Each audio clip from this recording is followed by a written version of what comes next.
and I will move House File 2614 before the committee. And would the authors please take a seat and introduce yourselves.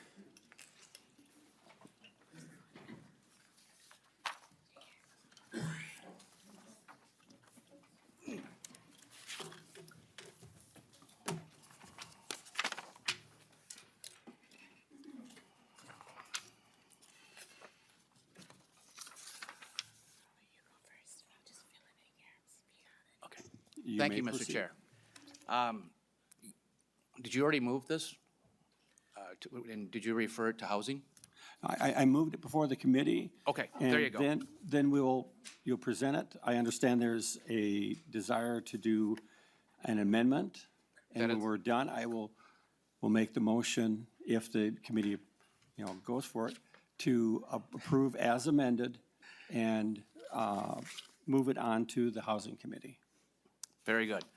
So House File 2614, Mr. Chair and committee members, is a pretty simple bill, and I do have a DE amendment that I would like to move first so it can get the bill in the shape we want it. Anyone have any objection to? Okay. I would move that we amend House File 2614 with the DE1 amendment. All in favor, and put it in the format which the author prefers. All in favor, signify by saying aye. Aye. Opposed, nay. It is so amended. Proceed. Thank you, Mr. Chair. As you can see, I have my colleague, Representative Bonner, sitting with me because this is a bipartisan bill. What this basically says is that a local unit of government cannot force or require an amenity that would then create an HOA or force the need for an HOA. Does not mean that the developer cannot put one in, does not mean that the developer can't, he's free to do what, he or she's free to do whatever they wish, it just, so that it can't be mandated. Perhaps Representative Bonner would like to comment briefly. I will just add a little additional context for this bill. This language is part of a much larger bill, as many of you know, on CIC HOA reform that's been in the works for about 2 years now. From its inception through a work group, a series of recommendations that came out of that work group, hundreds of potential change requests from everyone from everyday citizens to folks on the bar, legal aid, the Housing Justice Center, Housing First, individual lawyers, et cetera. And we entertained no potential request for change was denied. We looked at them all. All of the things in that larger bill are the result of an agreement between all 4 parties in the House and Senate, Democrats and Republicans. This specific section of the bill is a little bit different in that it needed to come directly here, so we wanted to keep things moving, so we brought this individual piece to you, since this is the part that is in your jurisdiction. This specific small portion, we actually negotiated the language on this with the League of Minnesota Cities, and I believe Mr. Lightfoot is probably in the wings somewhere. He may certainly wish to speak to it as well. But we went back and forth and traded various offers to address some concerns that cities brought forward, as well as the League of Minnesota Cities, and we arrived at this compromise language. It has been the same language we've had for about a year now, and it is the same language that passed out of the Senate with a 2/3 supermajority as well. All we are doing today is amending that language to make sure that it matches everywhere else and make sure that it gets heard. Here, and our request is to bring it to housing. My understanding is there may be other HOA provisions moving that I was made aware of late last week that are going into housing, so they would all be in one place and those conversations can move forward. Certainly, if there's additional suggestions to make the language better, we are happy to work with anyone at any time. We've done so in good faith throughout this process and would continue to do that as well. I will also say a personal apology to Chair Acom.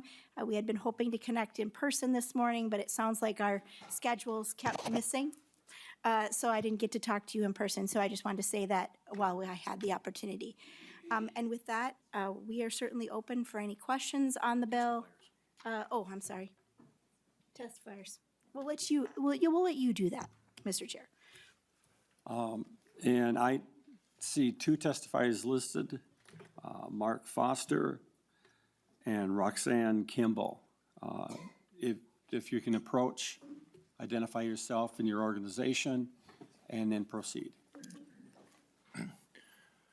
Good afternoon, Chair Quam, Chair Freiberg, and members of the committee. My name is Mark Foster, and I serve as the Vice President of Legislative and Political Affairs for Housing First Minnesota. Housing First Minnesota is a trade group representing nearly 1,000 members of the housing industry. Our mission is to advance home ownership opportunities for all Minnesotans.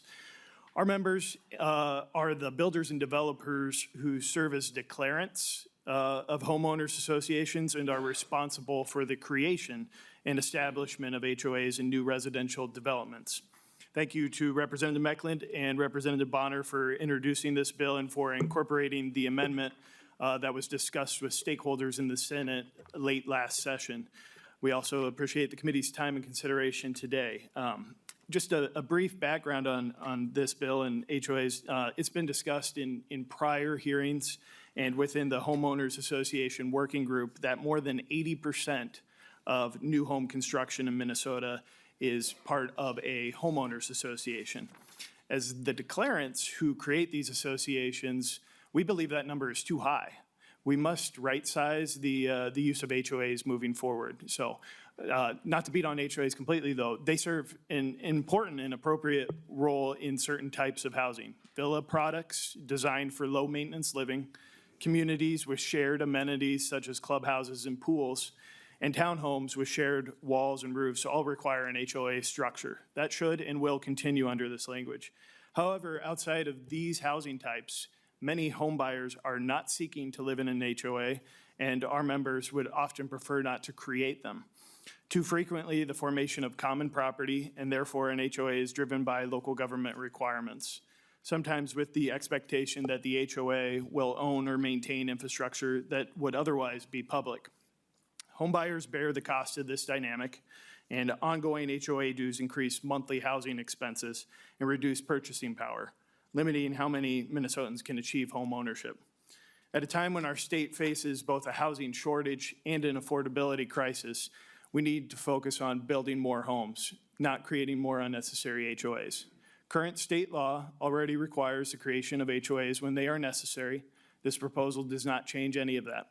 HOAs will continue to be formed when they are appropriate and essential. What this legislation addresses are the loopholes that allow local governments to effectively mandate HOAs by requiring unnecessary common property. By closing these loopholes, this bill will help reduce the number of HOAs created in new construction and support housing affordability across Minnesota. This legislation is one of a number of meaningful practical proposals we are asking the committee to support this session to address housing supply and affordability. We believe it represents a thoughtful, targeted reform that can make a real difference for future home buyers across the state. Thank you for your time and consideration. Do any members have questions for this specific testifier? Thank you, Mr. Foster and Ms. Kimball. Again, your name and association, and then proceed. Of course. Hello, Chair Kwan, Chair Freiberg, and members of the committee. My name is Roxanne Young Kimball. I'm the president of the Minnesota Homeownership Center. We're a statewide nonprofit that supports equitable, sustainable homeownership through education, homeownership advising, and policy work. I served on the working group, and I thank Representatives Bonner and Mecklen for their leadership on the issue of HOAs in the state of Minnesota. I'm here today in support of House File 2614. This legislation prevents counties and cities from requiring or incentivizing the creation of homeownership associations as a condition of approving residential building permits, subdivisions, or planned unit developments.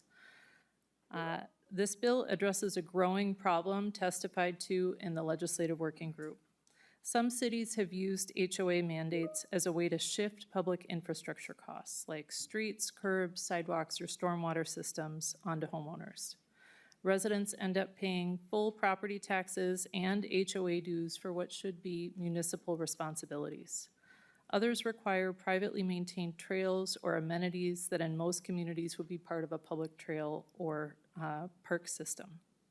These practices increase housing costs and reduce supply. Developers and housing advocates consistently report that unnecessary HOAs, particularly for single-family detached homes, add cost, complexity, and delay, making it harder to build starter homes that families can afford.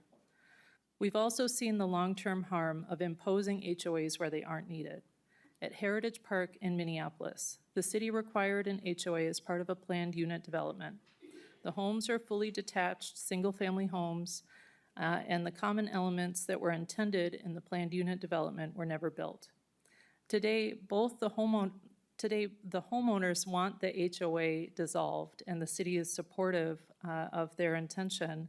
However, current law makes dissolution extremely difficult, another reason to avoid creating unnecessary HOAs in the first place. This bill ensures HOAs are created only when they serve a real purpose to manage common property, not because a city requires them. It protects homeowners from double taxation, reduces unnecessary development costs, and supports more affordable homeownership statewide. This bill also aligns with the companion legislation addressing HOA dissolution for situations like Heritage Park and Senate File 1750. For these reasons, I respectfully urge your support of House File 2614. Thank you for your time and consideration. Thank you. I did have one clarification because we do have the public listening. If you're a member of the HOA, do you pay the same no matter what the value of your home is?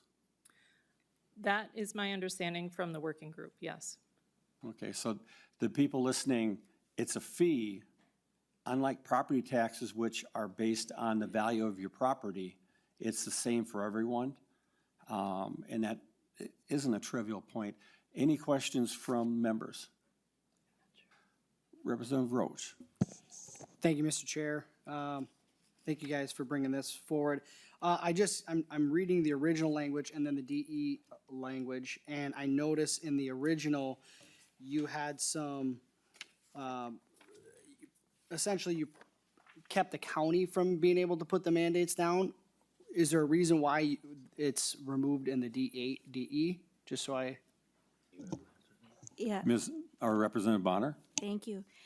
It was my understanding that through additional conversations, that in the way that these things actually work, that counties do not have as much of a role in that, is one of the considerations that came forward. And we kind of walked through this with the League of Minnesota Cities and other groups and so forth, as well as the counties, and this is kind of where we landed on that issue. I don't know if Ms. Kimball might have additional light to shed on that. Ms. Kimball, did you have a comment? No, I don't. Okay. A follow-up? Yeah, I don't have a whole lot of insight into it, was just curious. I mean, if they don't have a whole lot of say over it, I guess, I mean, I really like the language from the get-go, and I think we need to, solve it regardless. Obviously, we've got a lot of, increased costs of housing, so I was just curious where the counties were on that, why they would push back on that so much, if they don't really have much say in it anyways. Yeah. Representative Bonner? Or Representative Mecklen? Thank you, Mr. Chair. If you look at, where is it here? Lines 1.4 through 1.6, county is listed in there as well. And to Representative Bonner's point, when you have this many different entities that all have different pieces of heartburn somewhere, this was the best we could come up with. I believe Mr. Lightfoot is in here somewhere. We read about this last week and trying to just find some peace in the valley for all parties involved. And I was wondering, maybe we could get clarification from nonpartisan staff?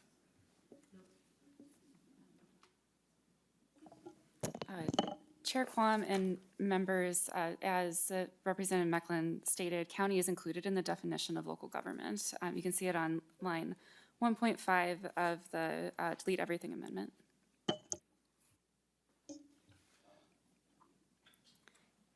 If that takes care of Representative McDonald. Mr. Chair, question for Representative Mecklen. What was the creation of this? Why is this bill bringing forward to prohibit a city from, or having the ability to prohibit an HOA? Representative Mecklen. Thank you, Mr. Chair. As Mr. Foster stated, 80% of all new developments have an HOA assigned to them. This has become a growing problem. A lot of them then default to a property management company. We just had a case that one of our members in Burnsville had where the HOA on single-family homes decided that they all needed new roofs. They did not look at the roofs individually, one at a time. They just took it, once they found a couple bad ones, they were all bad. Now, where this particular case became more egregious, they were all assessed $17,000. I don't know how many homeowners out there that just have 17 grand laying around, because most people don't. But in this particular case, they did an ACH withdrawal out of one of those homeowners' bank account without the homeowner's knowledge or approval. And that leads to a whole new set of questions, which my understanding is the AG's office is very interested in this particular case. But these are the things that we are seeing repeatedly. And as Mr. Foster pointed out, if it's a shared walls, if it's a shared roofing system, if it's got the clubhouse, the pool, all of that's gonna be required. If the developer wants it, nothing prevents him from or her from doing it. It just simply states that a local unit of government cannot mandate a amenity, which could be nothing more than a stone that says, you know, River's Crest or something, which just something that simple that needs to be now mowed around.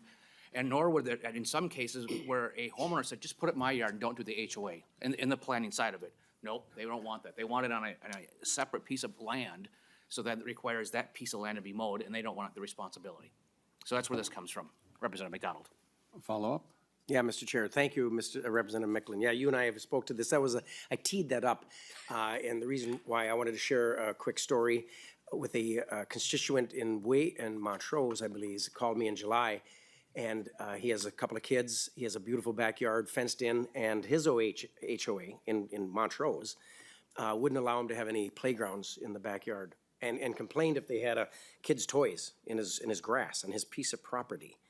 And then went on to explain several other formidable problems with an HOA that you mentioned, and so did Ms. Kimball, and so did the other testifiers. So I think our HOAs have gotten to a point where they seem to have received too much authority, and very authoritarian to people that own their own property and homes.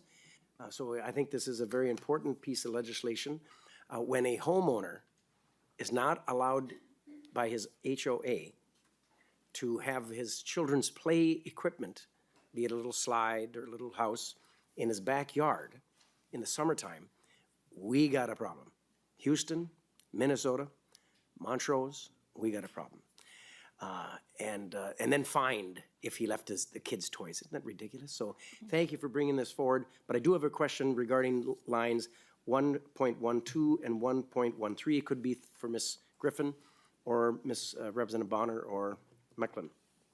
And when it says inclusion of any service, feature, or common property necessitating a homeowners association unless requested by the developer.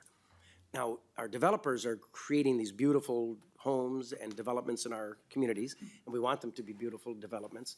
What exactly does that mean in those two, 1.12 and 1.13? I think I'll ask nonpartisan staff for clarity. Chair Quam and members, as I read that clause, I think it's stating that as part of the application, the developer is requesting that this service or feature or common property be included, and perhaps a homeowners association would be a part of this specific development. Thank you. Was that clarity Mr. enough? Chair.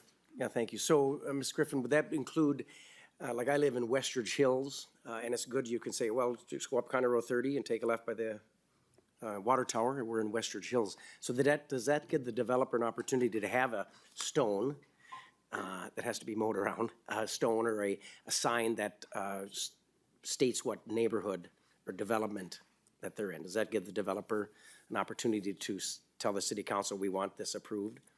Ms. Griffin? Chair Quam and Representative McDonald, I think that that would be a possibility under this language. It's not the local government that's requiring the feature, it would be the developer that's asking for it. To the author, a clarification of your understanding. Thank you, Mr. Chair. Representative McDonald, that is, what I said earlier, does not prohibit the developer from wanting it or requesting it, and that's what this line is pointing out, that they can still implement the HOA and if they want to. So that's the reason for it. Yes. Representative Acom. Thank you, Mr. Chair, and appreciate the opportunity to talk about this bill a little bit. First, I want to say I agree with Representative McDonald in terms of over-restrictive HOA regulations, in particular when they referred to solar panels. We got that changed so that they cannot prevent them from being put on within HOAs. So I do think there are a lot of places where HOAs have overly tight restrictions. And I know this language to the authors reflects long conversations and some of the change. I appreciate some of the changes that you've made. I am aware that there was conversation about stormwater, and disappointed that that isn't included in this. And so as you continue to work on this bill, I hope that you'll consider that. And I say that because my city is fully developed, and within our city, we have hundreds of stormwater ponds, that many of which are in HOAs. And so to take that cost of maintaining stormwater ponds, because they do need to be maintained, and socialize that cost on all taxpayers feels somewhat unfair, since the stormwater pond comes from a subdivision development. And so there's one going on in my community now, and you can see where they're building the stormwater pond. And so that coming back and the rest of us having to pay for a cost that was caused by the development feels unfair. And in my community, as I talked about the hundreds of stormwater ponds that we have, I think they said it's about $100,000 a piece to maintain them. And so you can see that that cost, which would then end up on property taxes, and I know we're all feeling pretty vulnerable or impacted by increased property taxes. And so I have some heartburn with the way this particular provision or the prohibition around cities requiring a stormwater. And so I reached out to Nonpartisan over the weekend to ask if there are other alternatives, or what the alternatives or what mechanisms could be used in order to ensure that these stormwater ponds and infrastructure is maintained. And so they shared that either it can be through a contract with the developer, who will no longer be a part of this subdivision or the homes, or it can be done by the cities. And I think that when we're putting all of that on city taxpayers for the benefit of a subdivision, especially at a time when we are looking to increase density in our state that is a water-rich state, stormwater ponds are going to be in a lot of places. And so we need to make sure they're maintained to protect our water quality. And it is my opinion, and certainly that of my cities, that that cost be borne by the group that caused it. And so, you know, maybe what I will say, as Representative Bonner indicated, that there's willingness to consider ideas. I know this was has been talked about before and a part of the conversation. And so I hope that as you continue to work on this bill, that will be included. But because of the impacts that it will have in many of our communities on all of our taxpayers, I'm going to ask for a roll call, please. Roll call has been requested. Just for some clarification, When I was growing up and I was in high school, there was a major flood in Rochester. I lived out in the country and I helped dig the, buckets of water and mud out of the basements. And there was an organized stormwater and drainage program for the entire county and city together. And there was actually, whenever there was development, people were required to have those retention ponds and et cetera in there. So it wasn't an option that an HOA type group said, oh geez, this would be wonderful for our area. It was required. So I believe there's more complexity depending on what location you're in. If the county or the city is requiring these type of facilities, that might be treated a little bit differently than if it was just decided by the individuals. And I understand that the county and city pay for the maintaining of it, so they have control over the quality, and they have prevented many floods from happening because of that organized development. So there's a function for more than just that one entity for that. And I'll let the authors now address this question. Mr. Chair, thank you for that. I want to say just this one is a little bit tricky in that, when we were talking about this, we certainly don't want to stop, if you have a community of pickleball enthusiasts from wanting to build a development that includes a pickleball court, right? We certainly don't want to tell them they can't. We just don't want the city to have to require it. But that said, this is interesting in that we talk about the way, so I was doing a little digging and on my homework here, in the way that we handle infrastructure, right? So pickleball, I think we could argue is a common element that is discretionary, right? Probably not necessary. But my understanding of how the building process works is that there's a couple levels at which we have to do things like checks, code reviews, what's called a grading review, where they actually do discuss sort of the placement of water, how runoff water would be treated, if they might need a retention pond or things like that. And it could vary depending on the geography, the city, different elements. I will tell you, we have quite a few structures similar to this in Maple Grove. We have clay soil, and we have lots of sort of marshy areas. So we actually have quite a few. In fact, there's one across the street from my house. I tried to get a hold of my city to find out how they do that without an HOA. I have not been able to get an answer back. But what's interesting about this one is when we talk about infrastructure, when we build, we generally have the development put in and pay for the building out of internal infrastructure. So whether it's gas lines, electric, sewer, different things.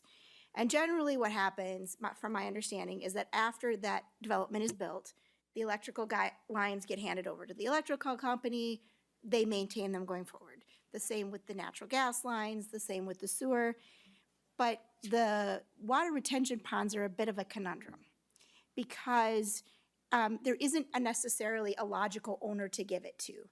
My understanding is that in a lot of older homes, and certainly we can verify this with other folks, but that a lot of cities actually, once it is built, they actually take over maintenance of that structure if it needs to be cleaned or what have you. But I do know that especially in some of the newer developments, there are agreements with various cities, and they treat it differently, who do in fact have some sort of agreement with a homeowners association. And in most cases, the water retention pond is not the only thing necessitating an HOA. Generally speaking, my understanding is that in most of those cases where the city has asked them to maintain it, they do generally have other common elements that would necessitate it. So it wouldn't just be the water retention pond. And certainly we have no concerns with that at all. I also want to draw your attention to specifically the language of the DE on lines 1.18 through 1.19. This provision was actually added also to address some of the concerns around maintenance, because we do understand that there's a balance to be had here. Now, I will tell you, there are some homeowners that came forward during the work groups and our listening sessions around the cities here that had very strong feelings that they felt that cities and counties had too much authority. But we also understand and appreciate that cities are an interesting pickle too, right? If they build parks in an HOA and suddenly that HOA goes defunct for some reason, they're on the hook for having to try to maintain and pay for it and put things into their budget that they didn't count on, right? Which isn't really fair to cities either.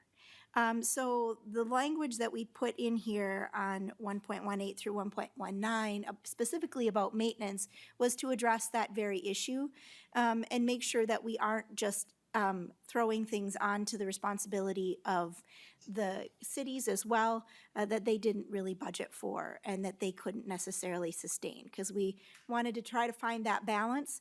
And we do expect that these conversations will continue and that other ideas or language may come forward as well. And it is our intent that when it moves to housing, where there's also some other conversations going on along this same vein now, that will be part of the conversation there too, to continue to work through it and see if there aren't other ways to improve the language. Mr. Chair, if I could just follow up on that for a minute, thank Representative you. Mecklen. Representative Acom, there's a thing called 1, 2, and 10, and that's the warranty that a builder must put or provide to any consumer buying the product of which it is they build. Imagine a development, if the city didn't say they had to put in a water retention pond and the developer chose not to but should have, there's gonna be a whole lot of liability when the basements start getting wet, as Chair Quam talked about, because that 10-year is for major structural defects, and there are several developments that were done in the 90s through late 80s through the early 2000s where they did not put water mitigation thought into the whole development up front, and those neighborhoods have a lot of problems. And then those builders they end up falling on that whole sword at the end. So I don't really see that being that much of a concern, because if a water retention pond is needed to prevent basements from flooding or what have you, they're gonna see to it that it's there from a liability standpoint. Thank you, Mr. Chair. Representative Acom. Thank you, Mr. Chair. And to that point, I think it's not whether it'll be there or not, it's who's going to maintain it and the cost and the responsibility of maintaining it.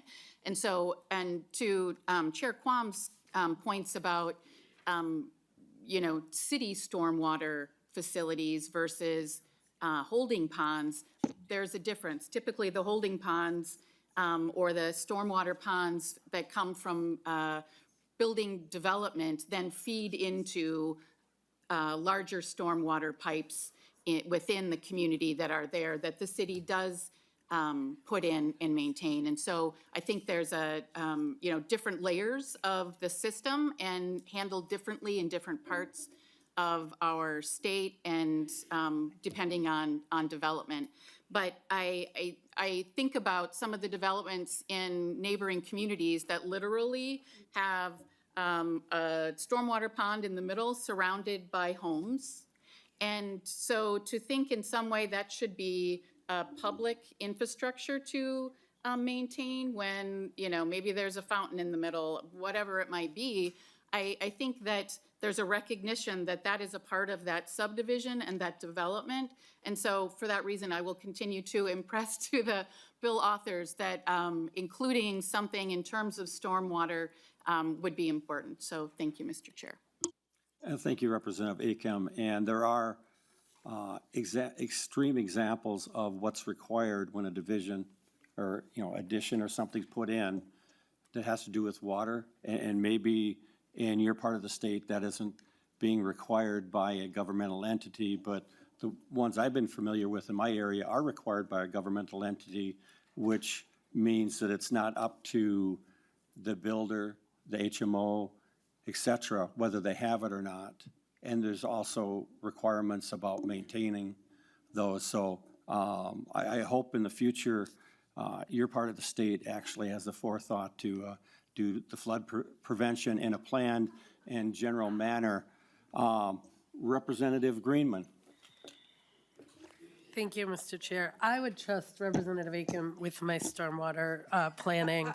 So I'm sure that She comes on good authority. I actually have a question for the authors, just in terms of this is a newer issue for me, but when we talk about the cities that are actually requiring an HOA as part of, or requiring common property as part of, how common is this? Like, how often are we seeing it? Is it growing, just sort of out of curiosity? To the author. Thank you, Mr. Chair. Representative Greenman, yes. Bottom line is, and some of it's like, can be, like I said, it literally can be a monument of what the name of the neighborhood is, where you could put it in somebody's yard, which some people have asked for that, and they won't do it. They carve out the little piece of property. And some of these rules, Representative McDonald talked about toys in the backyard. There's one that we both talked to where she had a shed in the backyard behind the garage. Nobody can see this thing, and it's a very narrow shed that fits underneath the overhang. And they fined her for it, and then they assess penalties on top of the fine, and then they nailed her with attorney's fees, and now she's looking at foreclosure. Jesus. I mean, and okay, there's one down by the Albertville Outlet Mall. Little mulchy thing right outside the front door, right up front, in the front of the porch there area, and the lady planted the wrong type of flowers and got fined. Luckily, her husband is a real estate attorney, so that didn't make it very far. Yeah. But nevertheless, this is becoming a very, very huge problem. And it's not only that, Representative Bonner and I have piles of cases that have been sent to us. And it used to be $100 a month or $140, now it's $550 a month with no explanation of I mean, I get it, there's some inflationary factors, but in 6 years, it doesn't make any sense. And as Mr. Foster testified to, it is over 80% of all new development now, and that seems to be a nationwide trend. I just learned that Arizona is getting on the same pathway and moving forward to nip this back a little bit. Representative Greenman? Thank you. And I really appreciate it. I really appreciate the work of the bill authors in both, like, as I think about this and just the examples you used, you know, this is an example of when we sort of privatize governance. Like when we think about local government, right? And if you get an assessment and there's an appeals process and there's much of which we have put in statute or has been put in ordinance, because we think we want there to be fairness in how the decision-making goes. We want there to be transparency. We require open meeting laws. To me, none of that is present when we talk about HOAs and some of the examples you talk about, which is like escalating fines and how do you even manage or appeal it. I think that the idea that local governments would be incentivizing or requiring this private governance is a problem. I really appreciate the work of this because again, it seems to me if we're talking about stormwater, local governments have assessments that they can assess on individual properties. And if there's not enough of that, we should talk about how local governments can make sure to do what I think we all care about, which is assume that we have good stormwater practices and make sure that it is the folks who are paying for it are the folks who are living in those homes. So just really appreciate the work. I'd love to learn more. I know that there's been a task force, and Representative Bonner, you've been doing a ton of work on this.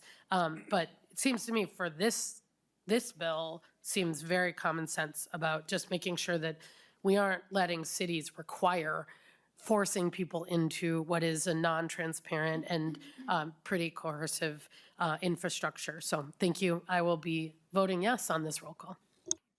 Representative Lee? Well, thank you, Chair. I feel like Representative Greenman just articulated all the points I wanted to make about how we need to be cognizant of property taxes and the lack of transparency in HOAs, because they, you know, the nickname for that is like private government, right? And so really appreciate this work. I also do want to say I really agree with Chair Akam's points as well, though. And I understand her hesitation with this, but since this is, you know, local gov, I hope that, you know, these concerns will be addressed in the Housing Committee. Because the other thing is, right, like if this was a municipal entity, like there'd be no problem having everyone's property taxes paid to maintain, you know, the storm water pond or whatever. And I think this is again, like a reason why we should not privatize government services. And so I'll be voting yes, but also do hope that the authors work to address this issue. Thanks. Representative McDonald? Mr. Chair, yeah, I think I'll support this as well.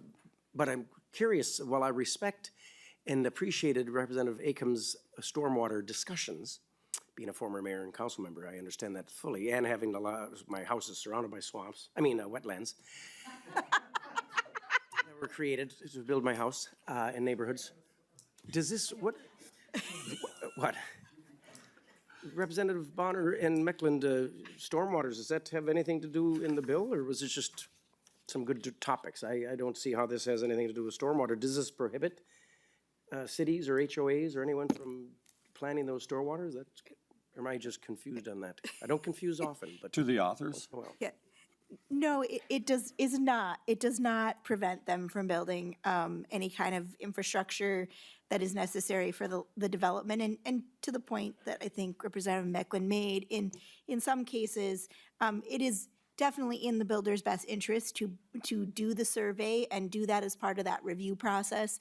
And if, of course, the terrain is such that it's very marshy or that there may be issues with a lot of hard surfaces, a lot of water runoff, it would behoove them to do that because certainly they do not want to be on the hook for folks with flooded basements. And I don't think that anyone would enjoy that, quite frankly. I would say, some of the things we've kind of talked about here are part of the other 99% of this bill, which is, that sort of idea around transparency, best practice, and consumer protections, and how do we get some parity for HOA owners in the same way in which we would for single-family homes that don't fall under a CIC or an HOA. And certainly your example of the toys in the backyard. The other part of our bill would hopefully rein in some of that type of thing, because there are some crazy things that have happened. We've already done a few things around solar panels. We made it so that folks can have a home daycare business out of their home, which there were some HOAs that were forbidding the ability to care for children in a home. The new bill obviously will cover things like if you want to have a United States flag in your front yard, those kinds of issues too, or even just park your own vehicle in your driveway, which some HOAs do not allow for, particularly if it's a work truck. And we certainly don't want folks to not be able to put food on their table and a roof over their head. So, but this specific piece of the bill is really just about saying, we know that we sort of have an epidemic of HOAs, if you will. And there are certainly good reasons to have one. And we don't negate that. And that is fine. But what we're just saying here with this specific piece of legislation is if it's not necessary, let's not create an additional pseudo form of government where there is maybe a lack of transparency and there isn't as much guardrails or there's a larger ability for things to go awry. I am certain that folks in our cities do not want to have more complaints coming to them about HOAs. In fact, I hear that is one of their most dreaded complaints. And certainly every legislator in this room has no likely less than heard dozens of cases in the time they've been here of folks in their communities who are struggling with their HOA. And this is part of our first great effort to sort of put that transparency, best practice, and consumer protections in place. We have seen other states doing the same and trying to kind of rein it in a little bit and make sure consumers have those protections they need. Well, additional question, Rep? And I want to thank the representative because a lot of the members of this committee don't know what it's like being part of a swamp. The one thing that when I think of water retention ponds, a lot of times that's to prevent flooding downstream. At least that's what was done in my area. Is you had multiple retention ponds so that when it would catch and hold and prevent the rush of water down. Representative and Mr. Chair Freiberg. Thank you, Chair Quam. Thank you, Representative Meckland and Representative Bonner for working on this. Representative Meckland, I haven't spoken to you about this, but I assume you've been working as hard as any bill author does on this. But I have spoken to Representative Bonner I know you've spent dozens of hours on this and taken the input of stakeholders on this, and I really appreciate the work you've done. And I do think actually looking at the DE, the language on lines 1.18 and 1.19 kind of reflects some of that input. And that language allows cities to require maintenance or insurance of common elements such as stormwater ponds. So as Chair Acom noted, one way a city can do that is to require the development to maintain a pond contractually. The developer may not be managing the subdivision anymore, but they would be a party to the contract. And, as any lawyer here can say, contract law has well-established enforcement mechanisms. But local governments do actually have a couple other decision points that I think are worth mentioning here. So a city could vote no on approving the development if an amenity maintenance plan is insufficient. Second, it's worth mentioning that a city could assume ownership of any retention pond if it wanted to. I've seen a publication from the Minnesota Pollution Control Agency, and it states, it's a reasonable outcome that a local government could maintain an amenity like a stormwater pond versus making the private homeowners who live near it maintain it. And on a related note, I do think it's worth mentioning that the bill, as amended, has an effective date of January 1st of 2027. So it should only apply to ponds going forward, and cities are not retroactively required to maintain every existing pond. I have a huge amount of respect for Chair Acom's expertise in this area, and frankly, I get nervous when she raises questions like this, and I start second-guessing myself. But I do think with the language of the DE, the language is strong here, and it's also worth noting that if there are tweaks that need to happen to the language, it is going to another committee. It's not going to the general register, so there are still changes that can happen. I do think this issue of HOAs is one that needs to be addressed, and this is an important component of it, so I intend to vote yes on it. Any other questions? I think 2 or 3 people haven't had any. All right. I will make the motion that House File 2614 be approved as amended and moved on to the Housing Committee. And please take the roll. Chair Quam, Yes. Chair Freiberg. Yes. Vice Chair Altendorf, Yes. Vice Chair Lee, Yes. Representative Acom, No. Representative Coulter, Aye. Representative Davis, Aye. Representative Gordon, Yes. Representative Greenman, Aye. Representative McDonald, Aye. Representative Roach, Yes. Representative Vernig. Aye.